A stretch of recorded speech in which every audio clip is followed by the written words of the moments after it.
Hoy es, pasó, hoy es jueves 7 de noviembre de 2024. Nos reunimos en esta nueva jornada académica, la número 660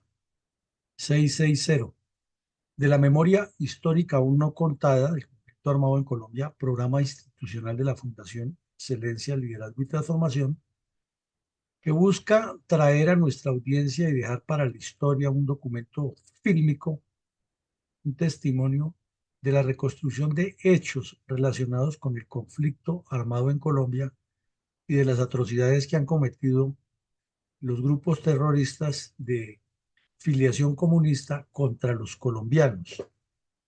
Hoy hemos traído al escenario el evento de cómo se produjo la rendición de dos terroristas del ELN en la región de Cimitarra ante tropas de la Cuarta Brigada que operaban en ese sector y cómo sus testimonios fueron valiosos para operaciones posteriores y para corroborar informaciones internas y determinar el estado del ELN y en qué andaban en un momento en que habían ocurrido varios sucesos relacionados con la presencia de este grupo terrorista infiltrado hasta en colegios de niñas en la capital de la República y de Medellín y Barranquilla.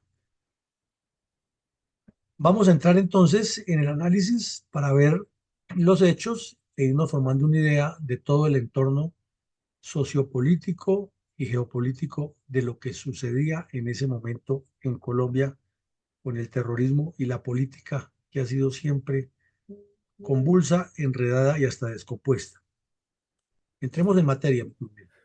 Mi coronel, para contextualizar a nuestra audiencia en términos analíticos de la enquistada violencia política en Colombia, atada a problemas de gobernabilidad interna y actividades del comunismo internacional en el continente, podemos analizar la situación específica del grupo terrorista del ELN en el año 1969.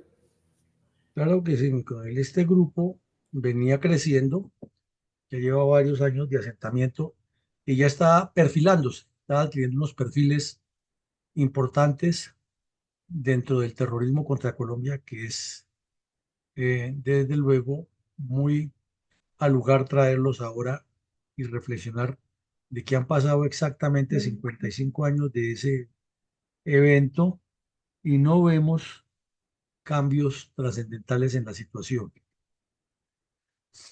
Se repiten los mismos hechos como si nos hubiéramos quedado pegados en el tiempo y en la desgracia. Para esa época ya era público por desertores, por documentos, por informes de campesinos, por labores de inteligencia, que en el ELN había una oleada de asesinatos y de terrorismo interno impactante. Pero también ocurría algo que lo estamos reiterando permanentemente en la fundación. Era tal el trabajo de adoctrinamiento que hacían los sectores urbanos del ELN, donde estaba realmente su fortaleza, que seguían cayendo idiotas útiles para seguir en la actividad armada a pesar de la oleada de terrorismo interno que se suscitaba en las cuadrillas ordenadas por un enfermo mental psicópata que se llamaba Fabio Vázquez Castaño. En ese año hubo un escándalo mayúsculo que ya lo hemos analizado aquí en varios episodios, que fue la presencia de unas monjas extranjeras y de unos sacerdotes colombianos y de otros docentes en el colegio Marymount de Bogotá, colegio exclusivo de familias pudientes, en su mayoría, en el cual se le estaba inculcando la teoría de la lucha de clases en la mente a las jovencitas que allí estudiaban. Eso originó una remesón en la estructura interna del colegio y también originó problemas a la comunidad religiosa de Marymount y se le agregó que hubo el destape, de la presencia de una cantidad de sacerdotes y monjas nacionales y extranjeros, todos relacionados con este grupo criminal. Por su parte, ya el dinero que estaban recogiendo por extorsiones, secuestros y atracos a mano armada, uno de los más connotados que también lo vimos aquí, que fue el asalto al tren donde vive el pagador de unas empresas del Estado, y ahí asesinaron a unos policías, se robaron el dinero. Demostraba que en la zona del Magdalena Medio, que incluye a Antioquia y Santander, que en el sur de Bolívar, en el nordeste antioqueño, en el área de Chucurí y con extensión ya hacia el sur del Cesar y otras zonas, se estaba produciendo un asentamiento y un crecimiento progresivo de las estructuras rurales del ELN. Estaba pasando de ser el grupo que apareció, entre comillas, muy romántico en los años 64 y 65, particularmente en el 65, anunciando una nueva forma de lucha armada, y ya se estaba viendo la gravedad de lo que era la ocupación geoestratégica del terrorismo, como lo hemos explicado, frente a la escasa presencia territorial del Estado colombiano. Atado con el punto número uno que tenemos en la pantalla, se notaba que el reclutamiento urbano era cada vez más intenso y, iba abarcando amplios sectores de la sociedad, porque el énfasis era en los estudiantes, pero siguiendo la línea que había dejado el MOEC, se buscaba también la vinculación del sector sindical y del sector campesino, pero no solamente era reclutar los campesinos, era organizarlos como lo había hecho el Partido Comunista en algunas zonas, en ligas campesinas, sindicatos campesinos, asociaciones campesinas, todas con el propósito de generarle conflictividad al Estado, que tampoco se preocupó nunca y no se ha preocupado por darle una estructuración seria al campo. Hubo una respuesta parcial en el año 68, que fue la organización comunal de las veredas, las juntas de acción comunal, tratando de que los sindicatos cristianos especialmente tuvieran un acercamiento con esos grupos. Pero rápidamente los comunistas que estaban presentes con sus bandas armadas allá ejercieron el poder de facto, crearon la Asociación Nacional de Usuarios Campesinos de tendencia completamente marxista, pro-FARC y pro-ELN. Aparecieron otras organizaciones campesinas que han estado permanentemente en el ojo del huracán por ser evidentemente brazos políticos de los grupos terroristas y brazos, lo que ellos llaman el movimiento social, pero más de movimiento social lo que tiene es complicidad en algunos casos con los grupos terroristas. También lo hemos explicado aquí hasta la saciedad, que el EPL nace en el 67 y entra en una competencia que es evidente de quién es más visible de los tres grupos terroristas. Las FARC, aferradas al esquema arcaico y vetusto de Jacobo Arenas y Tiro Fijo, de la combinación de las formas de lucha de acuerdo con la línea oficial del Partido Comunista y lo que venía de Moscú, iban un poco más lento, pero no significaba que no estuvieran cometiendo atrocidades, porque consideraban que el origen de sus repúblicas independientes era el virus suficiente para extender la revolución progresivamente. El EPL se ha sentado en Antioquia y Córdoba y estaba en ese proceso de crecimiento y de confrontación permanente, porque su teoría era que la confrontación actuante es la que haría que se multiplicaran las cuadrillas. El ELN quería ocupar esa zona por razones obvias: la riqueza bananera, la riqueza del ferroníquel, la riqueza ganadera, la salida al mar y la posibilidad de abarcar los dos océanos. Era un punto geoestratégico importante en esa proyección. Máxime que el Partido Comunista había hecho un trabajo ya suficiente y anterior en toda la zona, y se trataba de a quién aprovechara más rápido eso para tomarlo, eh, teniendo en cuenta que la costa atlántica está enfrentada con las costas cubanas, atlántica colombiana, ¿no? y le daba más cercanía para estar en relación directa por el mar con la narcodictadura cubana.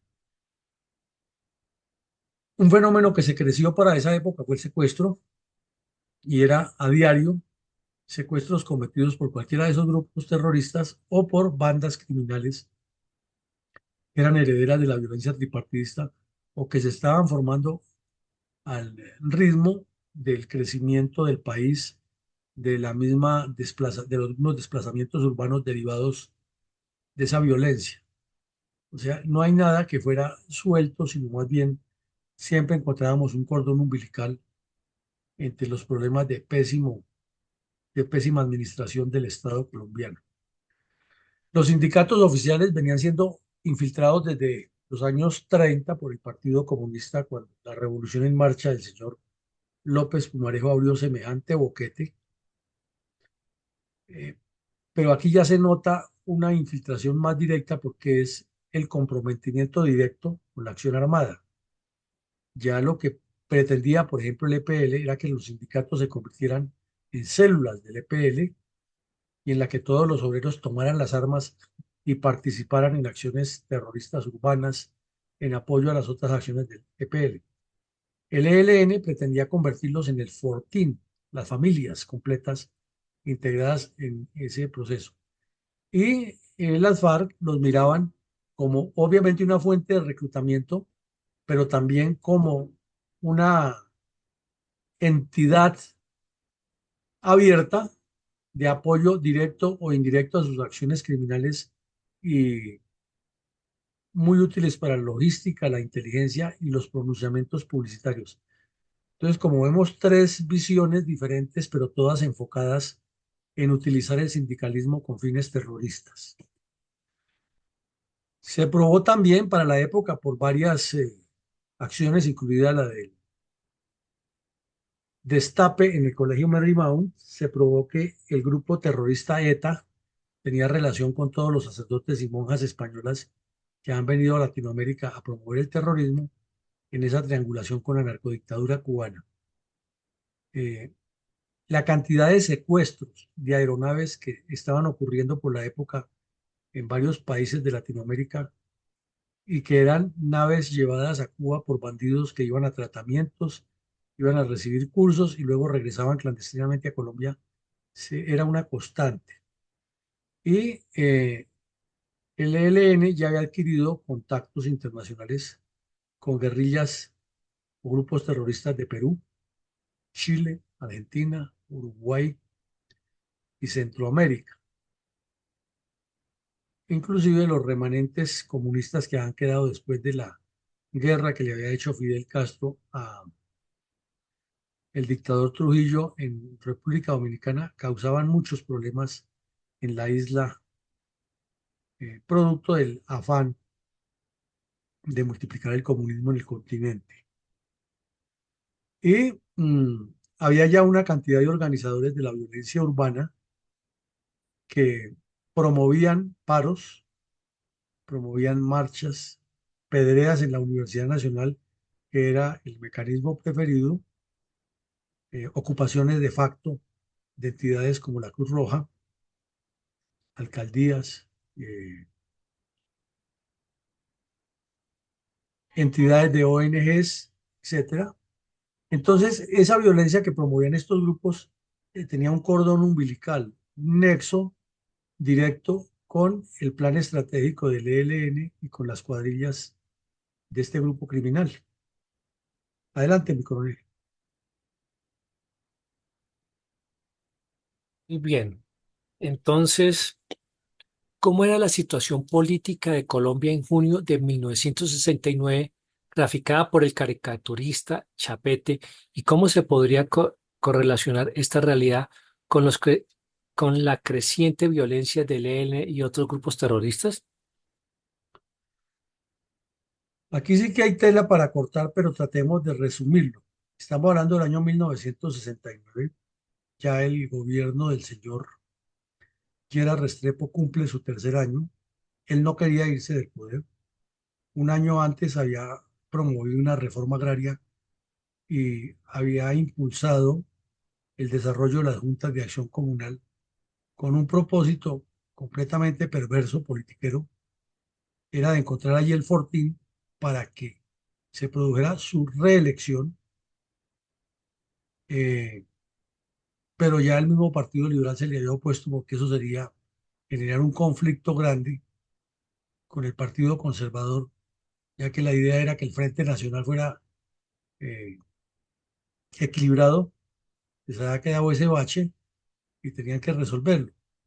Entonces ya el ambiente estaba caldeado. El Partido Conservador estaba muy dividido entre el ospinismo y el lauranismo y trataban de dientes para afuera de demostrar que estaban muy unidos. Había sectores conservadores que se habían pasado para la Napo porque tenían cercanía con el general Rojas cuando ha sido presidente. Y había sectores comunistas empeñados en destruir a Colombia.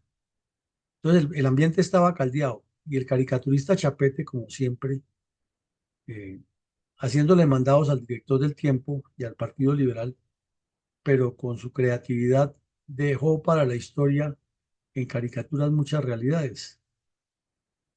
Y aquí vemos entonces a uno de los candidatos en Coveñas que fue a visitar esos días soñando con la banda presidencial puesta y demostrando que para los politiqueros les interesa solo la buena vida de ellos y ser como reyes en Colombia.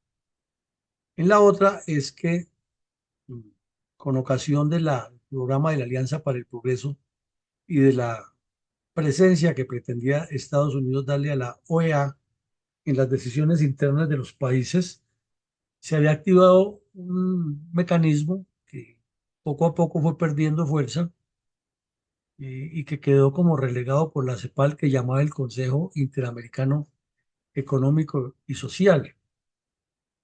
Mientras estuvo vigente la Alianza para el Progreso, ese consejo se reunió varias veces.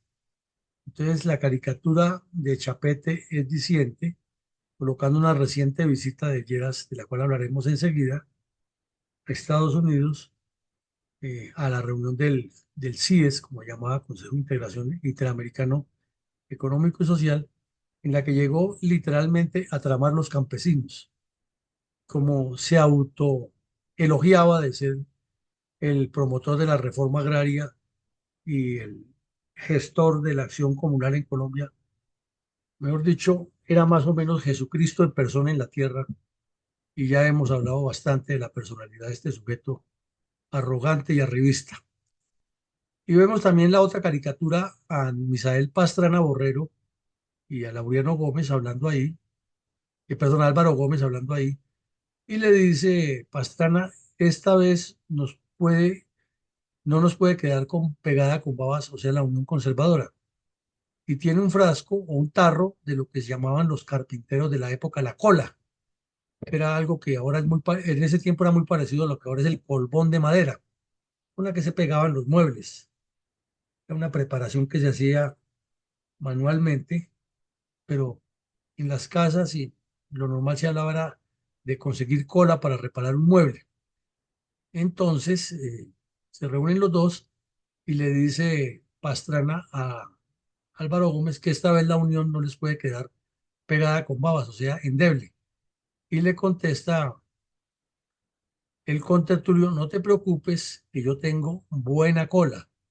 O sea, en Colombia se dice tener buena cola, es cuando hay una cantidad de lagartos detrás buscando prebendas, y en eso sí que era especialista el señor Misael Pastrana. O sea, esta caricatura resume todo lo que ocurría dentro del Partido Conservador, que no estaba exento de la podredumbre politiquera que azotaba a Colombia. Y también hay una reunión de dos politiqueros en un café, y el uno le comenta al otro que si no es partidario de Belisario Betancur, y le contesta con sarcasmo, está muy BB, o sea que le falta todavía peso, pero sin embargo Belisario Betancur se lanzó a las elecciones del 70 para enrarecer más el ambiente y para generar más divisiones y tensiones que luego se manifestaron en el descarado robo que le hicieron de las elecciones al general Rojas Pinilla. Y la última tiene que ver con la forma como se manejaba la descomposición y la inmoralidad en los negocios en Colombia, tanto en la política como en todo. Y lo caricaturiza con la leche, que era muy común.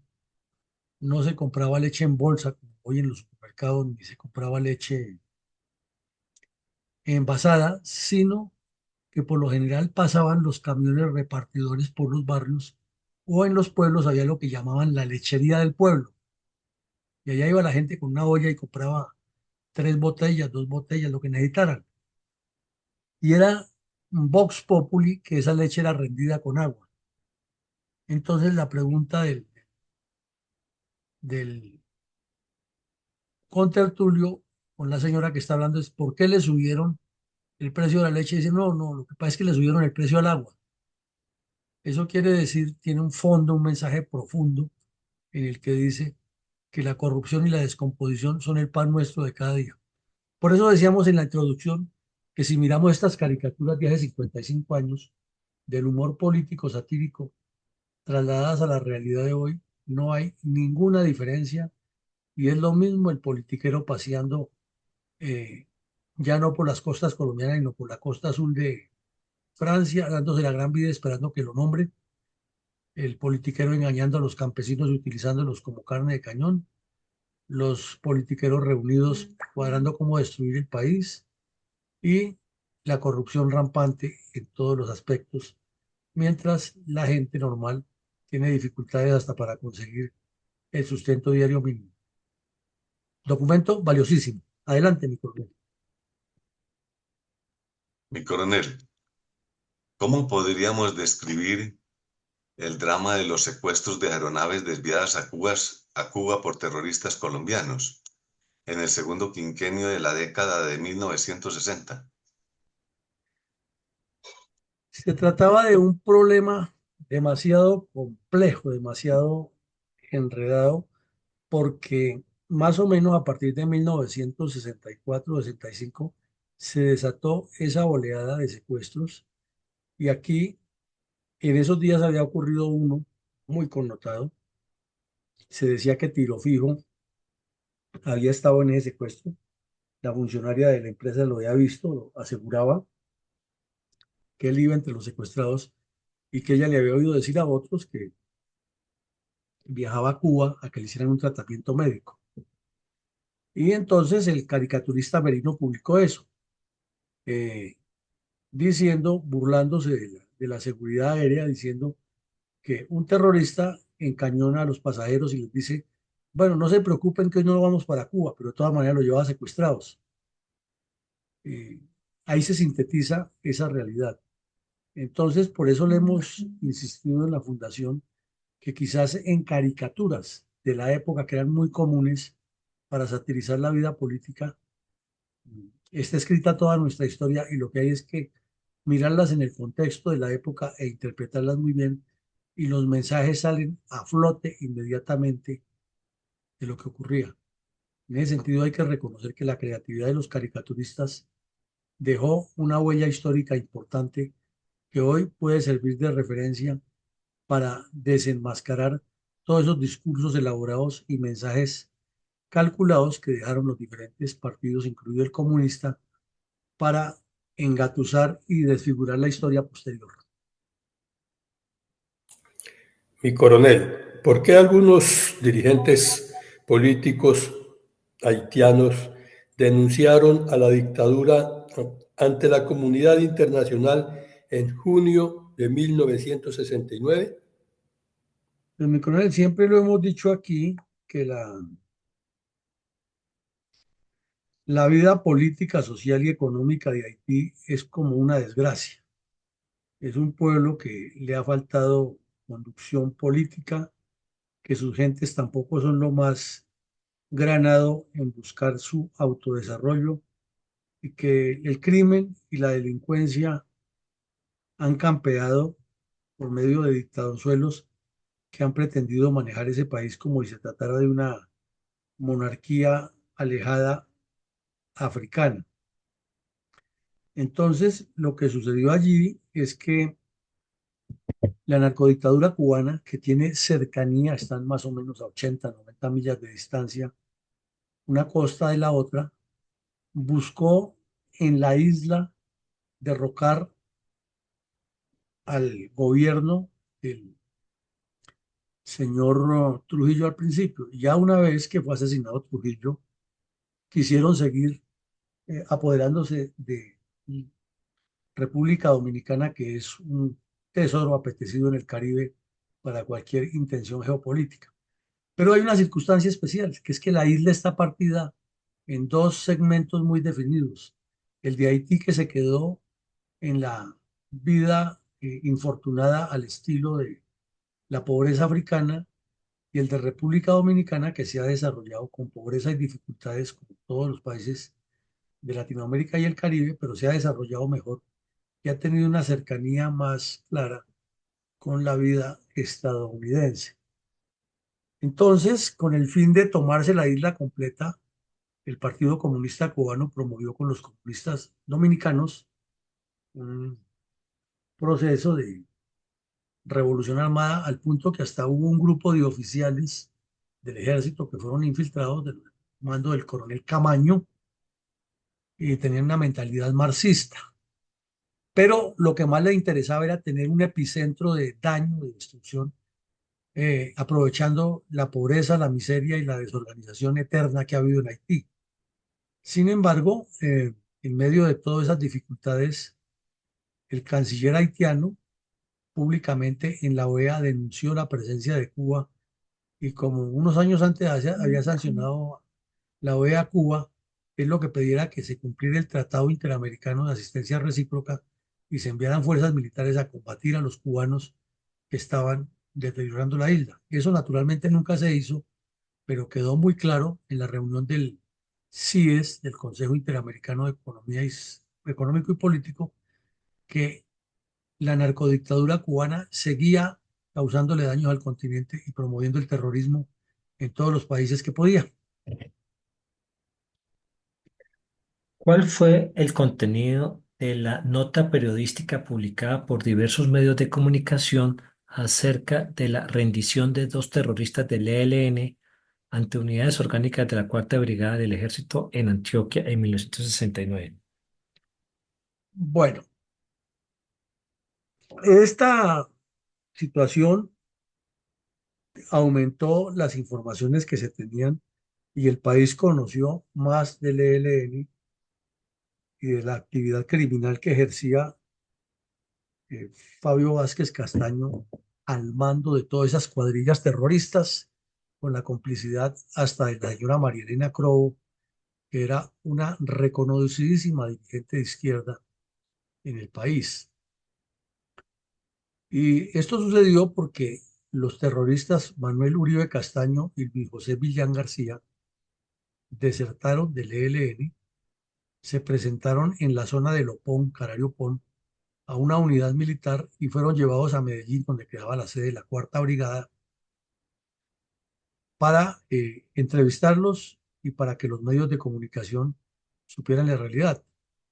Este par de jóvenes, porque eran muy jóvenes, tenían 18 y 21 años, 19 y 21 años, confesaron ante los medios de comunicación de manera abierta en una rueda de prensa que se organizó en la Cuarta Brigada todas las vivencias que estaban teniendo y contaron que eran naturales de Río Negro, Santander, que habían sido reclutados durante el proceso de avance de las guerrillas por la zona, que les habían vendido la idea de que ellos eran la vanguardia de un cambio trascendental, que iban a luchar por Colombia y por los pobres, que le iban a traer un paraíso de miel y bondades al país. Pues estos jóvenes de origen muy humilde y de escasa formación académica y muy aislados de la realidad del mundo, les comieron cuento como suele suceder con casi todos los campesinos que son incorporados a las guerrillas.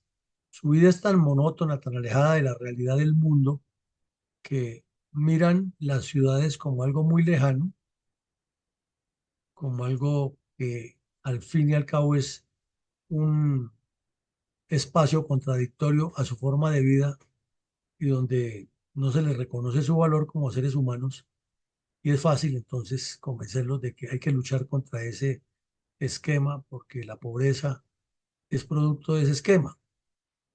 Entonces estos jóvenes contaron todo eso, contaron que habían participado uno de los dos en el asalto al tren pagador y que el periodista mexicano que cubrió eso y que después fue detenido por sospechas, pero que la embajada mexicana muy hábilmente movió cielo y tierra y logró que lo sacaran del país, sí hacía parte del grupo terrorista, que tenía mucha cercanía con Vázquez Castaño, que no era un periodista que venía a cubrir simplemente la información, sino que hacía parte de la operación para secuestrar o para asaltar el tren y robarse el dinero. El otro contó que él había presenciado fusilamientos por parte de Vázquez Castaño, contó inclusive el de un muchacho campesino como ellos, que fue fusilado porque al señor Vázquez Castaño se le ocurrió que era un infiltrado sin ninguna prueba. Contó también que se ha producido en verdad una decisión muy fuerte, que Juan de Dios Aguilera se ha separado del ELN con una cuadrilla propia.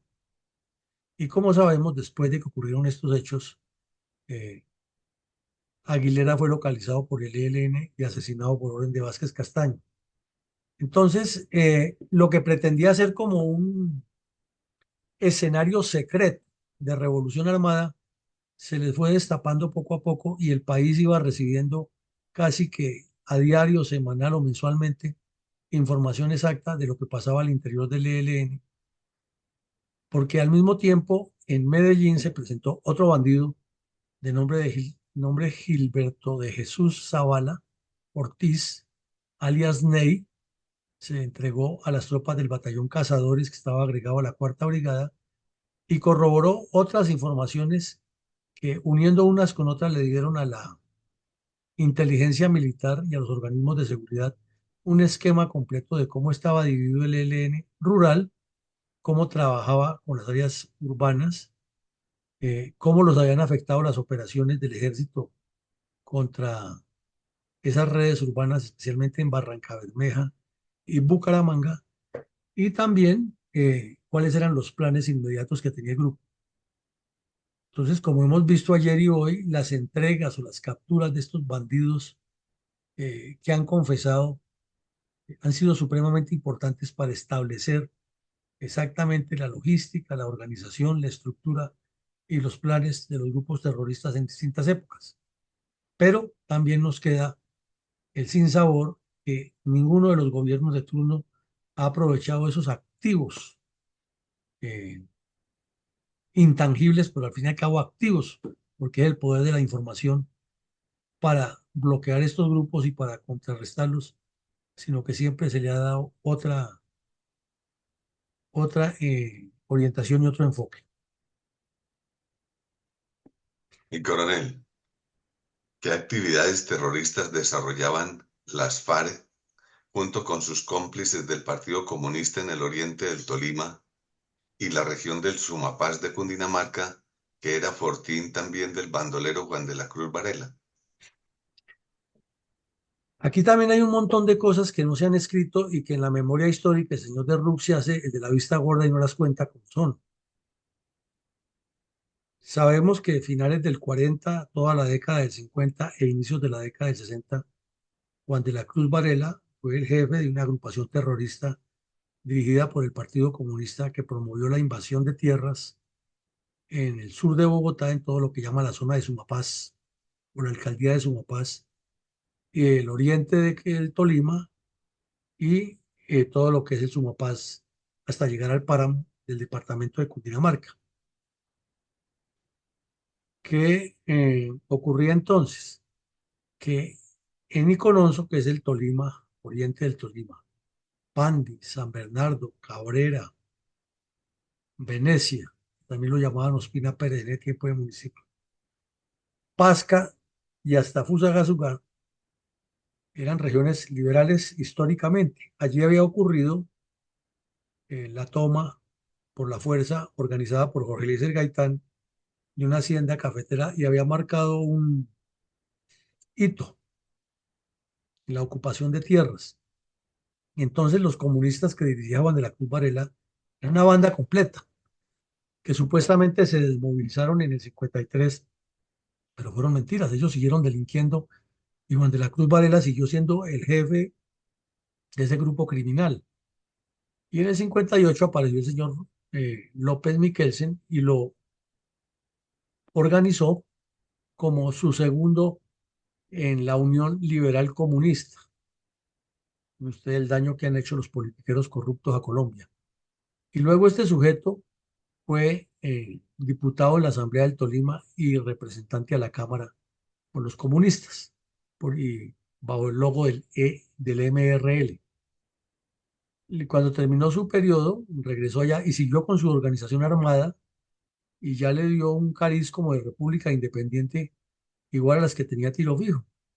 Solo que aquí Don Juan era visible, no era como Tiro Fijo que estaba escondido en el monte, sino que Don Juan era el que ponía la ley y el orden, distribuía, definía quiénes eran las profesoras de las escuelas, definía quiénes entraban y, oígase bien, los politiqueros descompuestos que aspiraban a ser gobernadores, todos iban allá a pedirle el voto a Don Juan con su gente.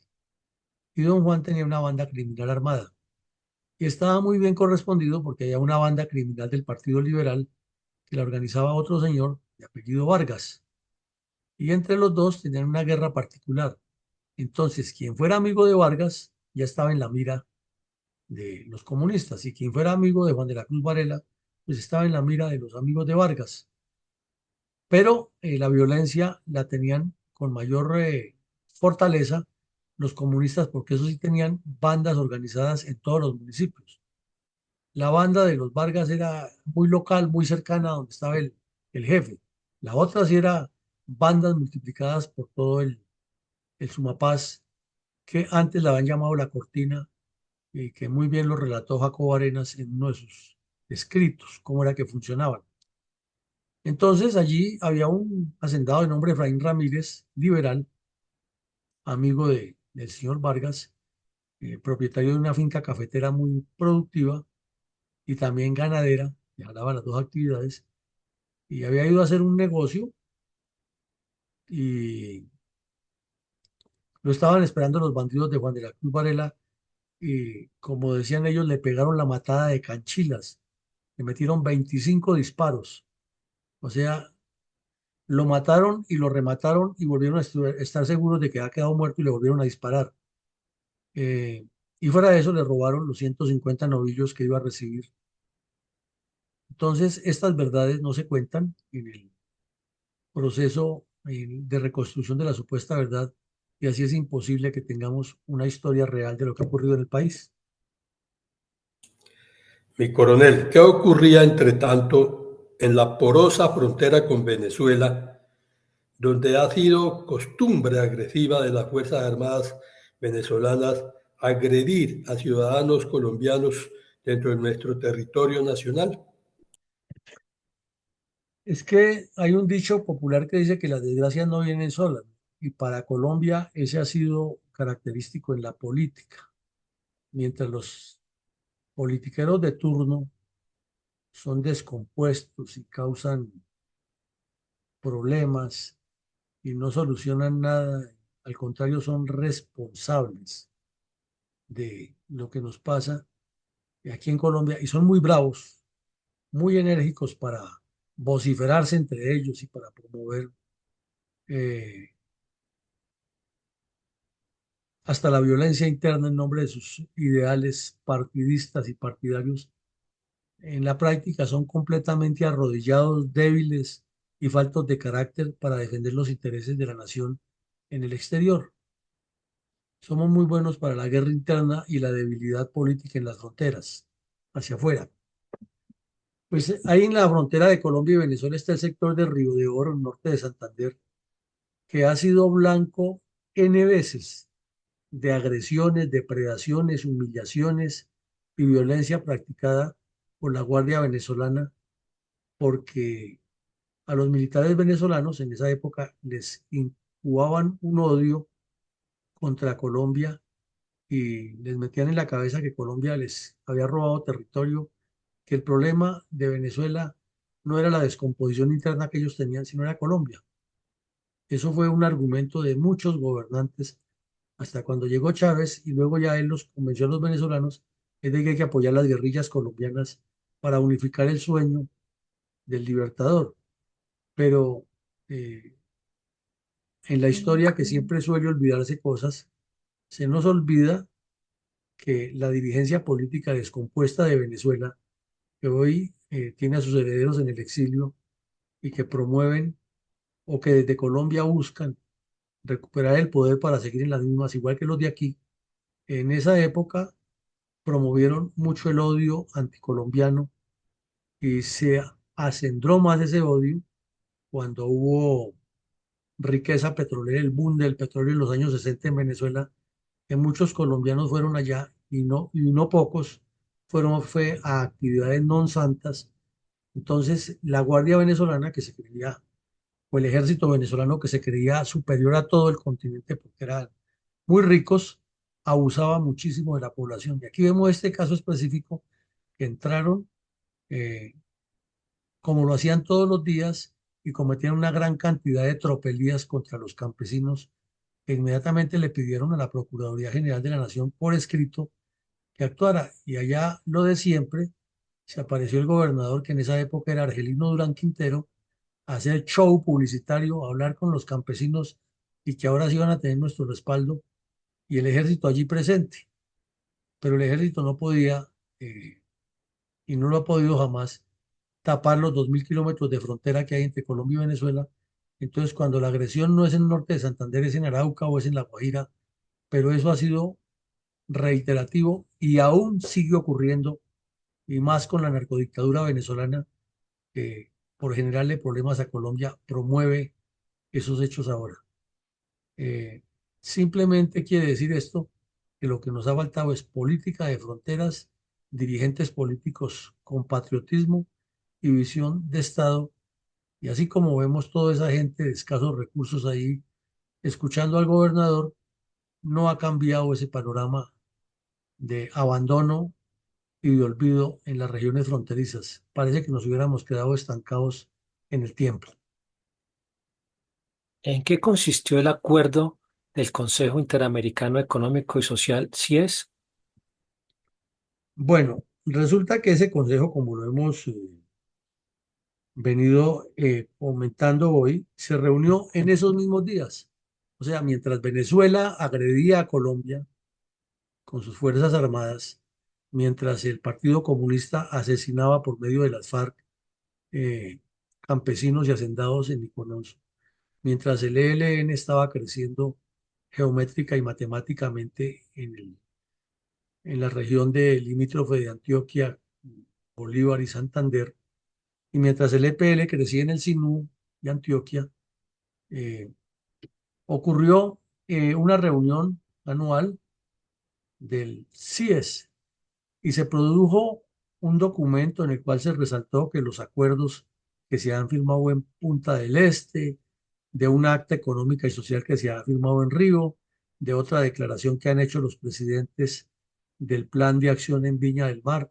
Entonces, como vemos, venía una rutina en la cual Estados Unidos manejaba la maraca y promovía que esa alianza para el progreso fuera efectiva, a pesar de que, como ya lo hemos explicado aquí también, se había producido una disminución debido a los problemas internos de ese país, a la guerra en el Vietnam, al asesinato del señor Luther King y toda la convulsión social que hubo con la vida interna de Estados Unidos, pero el gobierno americano tiene recursos y ha sido más bien amplio en cederlos al tercer mundo, seguía promoviendo ese foro.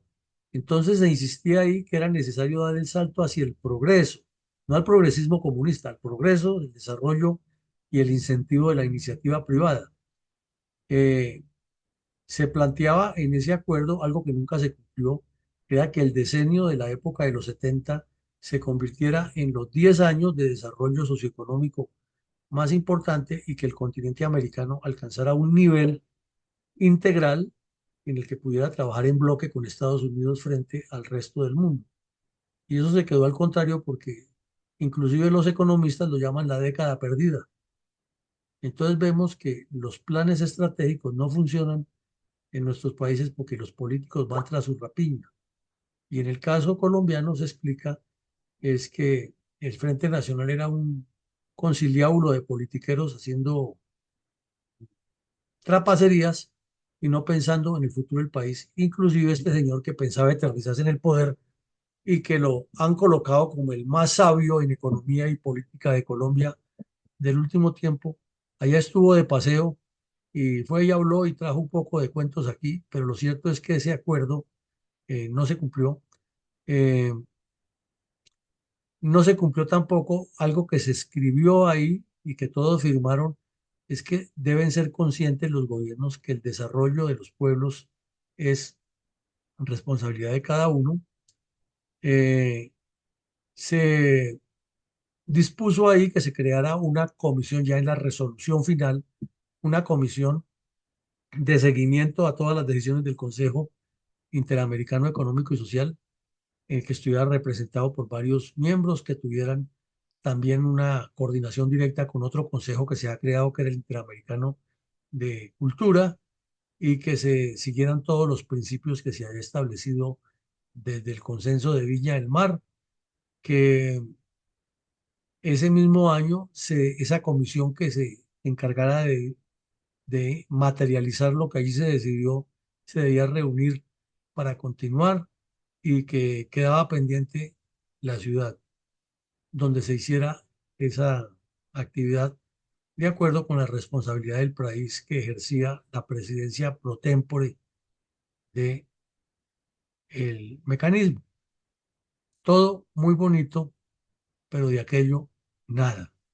Sin embargo, el señor Lleras regresó a Colombia a utilizar eso como su gran logro y a darle a entender a los colombianos que él era la solución para seguir desgobernando a Colombia.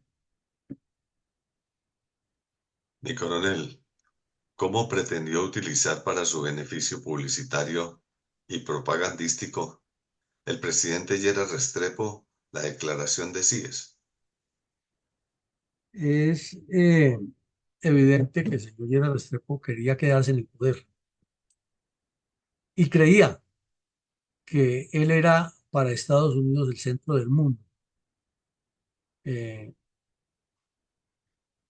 creía que tenía el respaldo de todo el continente para potenciarlo como el líder latinoamericano. Y el periódico El Tiempo, que siempre fue demasiado eh, politizado en sus comunicaciones respecto a lo que hacían los liberales que estaban en el poder, publicó este titular que resulta hasta funambulesco: Latinoamérica solidaria con Lleras. Latinoamérica no es solidaria ni con sí mismo, ni consigo mismo. ¿Qué iba a ser solidaria con Lleras? ¿Y quién era ese señor para pensar que él tenía influencia en Brasil o en Argentina o en Uruguay o en Chile? Pero él en su ego, porque tenía el ego por las nubes, estaba convencido que porque hubiese hecho un discurso allá de que él había descubierto que el agua moja, que la solución para el campo era las juntas de acción comunal y la reforma agraria, y que después de ese discurso y los aplausos que le han dado, toda Latinoamérica vendría a apoyarlo aquí y, mejor dicho, se iba a eternizar en el poder. Ese era más o menos el mensaje de fondo. Y tuvieron el cinismo de publicar por medio del periódico El Tiempo entrevistas a personas de la calle a las que primero les decían: usted tiene que contestar esto, o hasta personas ficticias porque no se veía la cara ahí en lo que escribían. ¿Usted votaría por Gerard Restrepo para un nuevo periodo presidencial? Sin duda, es el mejor presidente que ha habido. Es la primera vez que los pobres tenemos algo parecido a Petro. Y entonces, ¿cuál es la crítica que se le hace a Petro si es que él está heredando lo que aprendió de sus antecesores?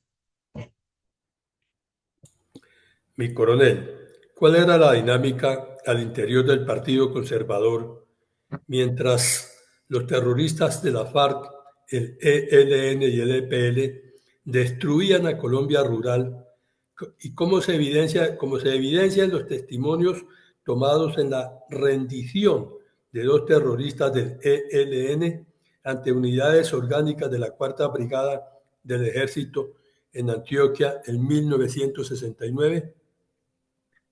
Mi coronel, este titular dice algo y dice todo. Aplauden en Antioquia la unión del conservatismo. Entonces allá viajó doña Berta Hernández de Ospina y se reunieron Alberto Velázquez, Guillermo Rico Restrepo, Barbarita Zuleta de Jaramillo, Jorge González Henker y otros personajes a hablar de que se consolidó la unión. Parece como cuando la Reserva actual de Colombia se reúne y cuatro gatos dicen que se consolidó la unión de las reservas, igual en esa época. Se consolidó la unión del conservatismo. Pero entre tanto, doña Berta, en otro escenario, cuando regresó a Bogotá, dijo que ella por el momento no iba a apoyar a ningún candidato. Ya vimos que Belisario Betancur andaba en su cuento de la campaña presidencial. También vimos que estaban en conversaciones no tan públicas ni tan claras los señores Misael Pastrana y Álvaro Gómez. Y que fuera de eso, Evaristo Zurdín de la Causta tenía también su cuento de que él era el jefe del Partido Conservador. Entonces, aquí lo que estamos viendo es una farsa y una parte del problema, y ahí indica que así como los conservadores, los liberales seguían sosteniendo la doble moral de Alfonso López Miquelsen y algunos sectores todavía cercanos con el comunismo le hacían daño a Colombia, en el conservatismo con su desunión y sus ambiciones personalistas y su deseo de cada quien sacar la cabeza más que el otro, estaban era ayudando a sembrar la discordia y el desorden mientras los comunistas destruían el país y los venezolanos venían y nos agredían a los colombianos en la frontera y todo como si nada porque Colombia es el sagrado, el país del Sagrado Corazón. Tomando como referencia analítica los hechos acabados de analizar en relación con la rendición de dos terroristas del ELN ante las unidades de la Orgánica de la Cuarta Brigada del Ejército de 1969, ¿qué posibilidades daríamos a que la paz total de Gustavo Petro llegue a buen término y favorezca los intereses estratégicos de Colombia? Siendo moderados ninguna y siendo categóricos menos, ninguna. Porque este cuadro descrito de hace 65 años, con el testimonio de lo que sucedía al interior del ELN y los hechos que sucedían alrededor de la conducta violenta y criminal del ELN contra los colombianos, no han cambiado. Aquí vemos lo mismo, la narcodictadura cubana metida en Latinoamérica promoviendo desorden, disociando, discrepancias internas en los países, promoviendo los delitos transnacionales y personas que le han hecho daño al país hablando de construir la paz en Colombia. Cambian los actores, pero no las realidades. Total, que este cuento de la paz total de Petro es una farsa absoluta. Mi coronel, en homenaje al sacrificio de todas las inocentes víctimas asesinadas en Colombia por las despiadadas pandillas de bandoleros a lo largo de más de 6 décadas de barbarie comunista, brindamos con reverencia un minuto de silencio para honrar su memoria.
Mi coronel, al cierre de la presente emisión, usted nos puede plantear algunas reflexiones acerca de la rendición de los dos terroristas del ELN ante unidades orgánicas de la Cuarta Brigada del Ejército de Colombia en Antioquia en 1969.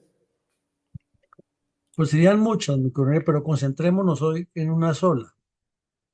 El Estado colombiano ha sido inferior al reto a pesar de tener todo sobre la mesa y todos los elementos para contrarrestar la acción criminal del ELN en particular.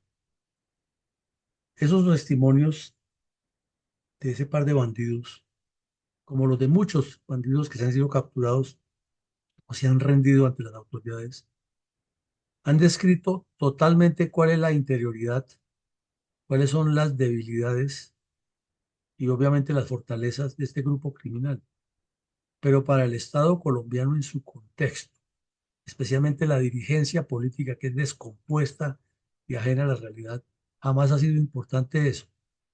Y siempre terminan dando a entender que el problema de la guerra es entre militares y guerrilleros y que la paz la hacen ellos sin importar lo que haya sucedido, porque eso es fácil, sentarse entre ellos a acordar pactos oscuros sin revisar la estrategia del adversario. Y se ha vuelto un círculo vicioso que cada vez es más evidente, pero que también ellos son cada vez más indiferentes y siguen actuando igual como si no ocurriera nada. Probablemente ahí esté el cuello de botella en que el problema no se resuelva, porque la dirigencia política siempre anda detrás de sus intereses y no de los de la nación. Por lo tanto, en este momento le dan espaldarazo al señor Petro con su farsa y la paz total, a sabiendas de que eso no funciona, pero ellos quedan muy bien y sacan unas ventajas no tan santas de esta situación. Adelante, mi coronel, con los comentarios de hoy. Sí, mi coronel, claro.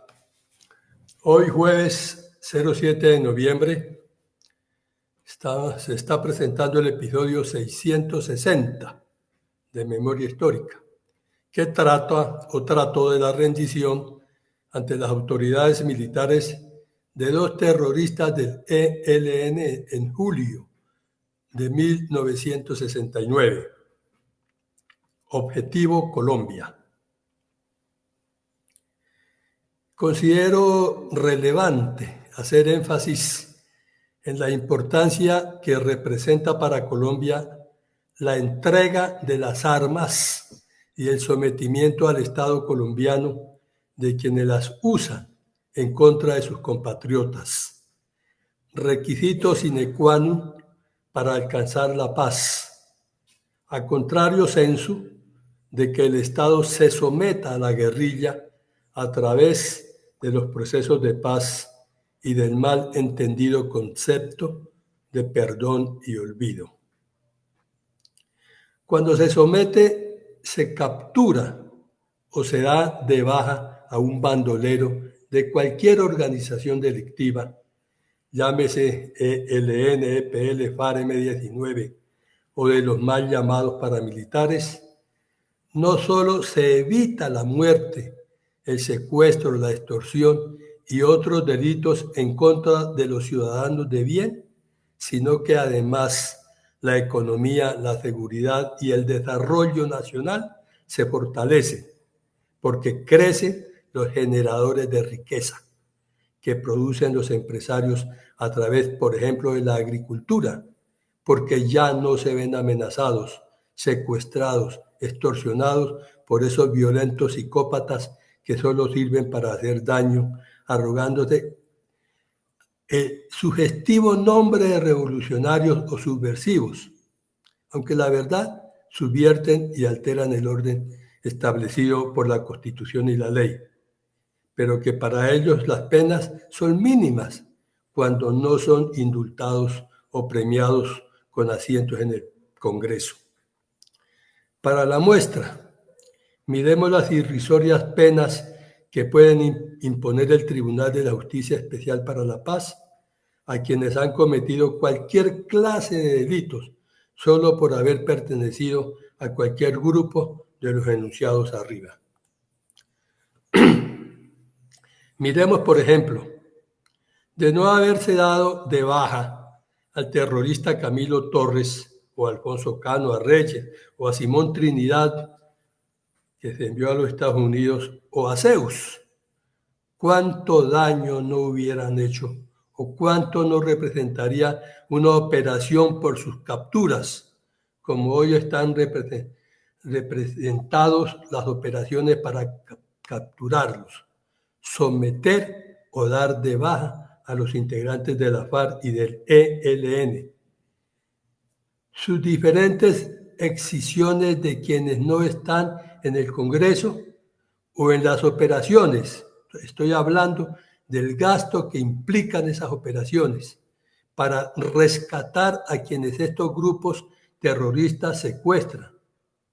Con lo dicho, estoy fundamentando la afirmación de que al dar de baja un terrorista, no solamente se salvan más vidas, sino que nuestra economía crece porque el dinero que se gasta en sus capturas se podría utilizar en nuestra economía. Además, se evitaría el daño al medio ambiente con el derramamiento de petróleo cuando estos fascinerosos destruyen los oleoductos. Ese dinero bien podría destinarse para construir vías y otras infraestructuras para nuestro país. Un buen ejercicio propedéutico para quienes desarrollan operaciones y para expertos en economía sería el de calcular el costo de estas operaciones, como también el cálculo de lo que vale uno de los llamados procesos de paz, de los cuales ninguno ha dado resultado. Parece simplista o reduccionista este análisis, pero si hubiera alguien en desacuerdo, bien podría argumentarlo en la página de Fundel, en donde quedan registrados estos episodios. Ahora, para argumentar el malentendido concepto de perdón y olvido, traigo a colación el siguiente ejemplo. Sabemos que un turco de nombre Akka atentó contra la vida del Papa Juan Pablo II y fue sentenciado en 1981 en Italia solo por el intento de asesinato. Indultado en el 2000 y por petición del Papa agredido, pero fue extraditado a Turquía y encarcelado por la comisión de otros delitos. En 2024, un juzgado turco dictaminó que no sería posible solicitar la libertad condicional, sino hasta el 2010. Y en 2006 el Tribunal Supremo turco dictaminó que el tiempo que había estado encarcelado en Italia no podía ser deducido de la sentencia turca. Entonces, Akka fue puesto en libertad en el 2010. Pongamos atención, después de casi 29 años tras las rejas. La pregunta es, ¿sabía el Papa que su petición de dejar en libertad a su agresor no podía realizarse? Sabiendo o no, finalmente pagó su pena. Pero lo que en esta reflexión quiero destacar es que el Estado puede indultar, es decir, dar libertad, pero el perdón no, porque es que el perdón solo lo padece la víctima y el dolor es de ella, no de un tribunal o de un Estado. Además, no perdonar nada tiene que ver con el rencor, pues el dolor psicológico solo lo sufre el agredido y esa cicatriz difícilmente desaparece. El olvido, pues mucho menos, porque ese estado emocional es el fuero de la víctima y es deber de cada país, además, conservar la memoria histórica y contarla tal cual ha sucedido y no olvidarla, como se pretende. Como esto no ha sucedido en Colombia y el informe de la verdad no se contó en su verdadera dimensión, al punto de que uno de sus miembros al estar en desacuerdo con tal informe, lo objetó y se retiró de dicha comisión. Es la razón por la cual, dentro del objetivo moral que tiene este equipo de Fundel de contar la verdad histórica, documentada y verificable, nos damos a la tarea de hacerlo en estas sesiones episódicas dirigidas por nuestro presidente, mi coronel Luis Alberto Villamarín Pulido, y analizadas a la luz de la razón y de la verdad histórica.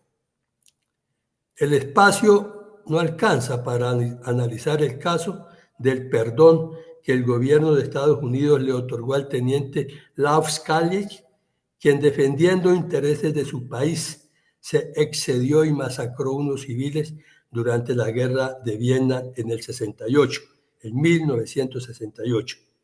Las víctimas no lo han perdonado ni olvidado y por eso no se les puede tildar de rencorosos. El perdón y olvido para rebajar penas a quienes han cometido crímenes es un concepto traído de los cabellos e impuesto por quienes dirigieron el llamado proceso de paz farsantos, así como han querido imponer en el inconsciente colectivo que hay disidencias de la FARC. Pero es que las penas sí se pueden rebajar cuando la confesión la hace el indiciado o imputado y según la etapa de donde vaya el proceso, tal lo preceptúa el Código de Procedimiento Penal colombiano, pero no por lo que han dado en llamar perdón y olvido. Ustedes me excusan un momento. Bueno, si se quiere terminar la violencia y con ella conseguir el desarrollo nacional, los gobiernos deben combatir los generadores de la misma, capturarlos o darlos de baja. Es decir, a las integrantes de la narcoguerrilla comunista, como el ELN, la FARC y otros grupos que están al margen de la ley. Así lo ordena nuestra Carta Mayor, pero paradójicamente quienes deben combatirlos, que son los partidos políticos, y los gobiernos se han arrodillado ante ellos. Mi reflexión, gracias y feliz día. Bueno, gracias, mi coronel, muy amable. Completamente de acuerdo con lo que usted dice. Si el Estado no cumple con su función, que es muy clara, pues es imposible que logre los objetivos que también son claros. Y mientras persiste esa dualidad de que se actúa pero no se actúa, que existe el perdón, que existe tanta connivencia jurídica con el delincuente, el escenario está, el ambiente está caldeado y está preparado para que el delincuente y el delito pervivan sin ninguna posibilidad de contrarrestarlo. Esta noche tendremos en la Fundación una actividad académica muy interesante, que es la visión que tiene el coronel Caicedo, abogado constitucionalista, acerca de lo que sí se debe o se debería cambiar en una reforma a la Constitución. Punto para que reflexionemos. Invitados todos, un buen día y que Dios nos siga protegiendo y bendiciendo. Gracias.